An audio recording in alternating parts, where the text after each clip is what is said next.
আজকে আবার চলে আসলাম নতুন একটা রেসিপি, মোচা ঘন্ট। এই যে তেল কড়াইতে দিয়ে গোটা গরম মশলা, তেজপাতা ফোড়ন দিয়ে দিলাম আর জিরে। তারপর দিয়ে দিচ্ছি টমেটো, আলু আর কাঁচা লঙ্কা কুচি দিয়ে এগুলো ভালো করে একটু ভাজা ভাজা করে নেব। ধীরে ধীরে আস্তে আস্তে করে সব নাড়িয়ে চাড়িয়ে ভাজা ভাজা করে নিই। এরপর দিয়ে দেবো পেঁয়াজ। যারা যারা পেঁয়াজ রসুনের গন্ধটা একটু কম করতে চায় তারা পেঁয়াজ রসুনটা পরে দেবে না, আগে তেলের ওপর দিয়ে নেবে। আমি যেহেতু রসুনের গন্ধটা পেঁয়াজের গন্ধটা একটু বেশি হোক সেটা চাই, তার জন্য আলুটা দেওয়ার পরে দিয়েছি। এবার দিয়ে দিয়েছি চিংড়ি মাছ। চিংড়ি মাছগুলো দিয়ে আর সমস্ত যা যা দিয়েছি সব কিছু ভালো করে নাড়িয়ে চাড়িয়ে একটু লবণ দিয়ে দেবো।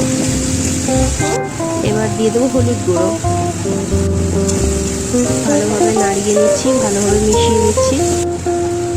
দিয়ে দেবো জিরের গুঁড়ো, ধনের গুঁড়ো। এবার দিয়ে দিচ্ছি একটু লঙ্কার গুঁড়ো। কাঁচা লঙ্কা দিয়েছি, আমি আদা লঙ্কা বাটা দেবো, আর তাই সেই অনুযায়ী লঙ্কার গুঁড়োটা সেই পরিমাণে দিয়েছি। এবার দিয়ে দেবো আদা লঙ্কা বাটা। আদা লঙ্কা বাটাটা আমি একটু কম দিয়েছি, যেহেতু টমেটো আছে, পেঁয়াজ আছে, রসুন আছে, তাই আদা লঙ্কা বাটাটা একটু কম দেবো। হালকা একটু জল দিচ্ছি যাতে মশলাটা পুড়ে না যায়। এবার ভালো করে নাড়িয়ে চাড়িয়ে দিয়ে দেবো মোচা, সেদ্ধ করা মোচাগুলো। ছোলা আর মোচাটাকে আগের থেকে আমি সেদ্ধ করে রেখেছিলাম।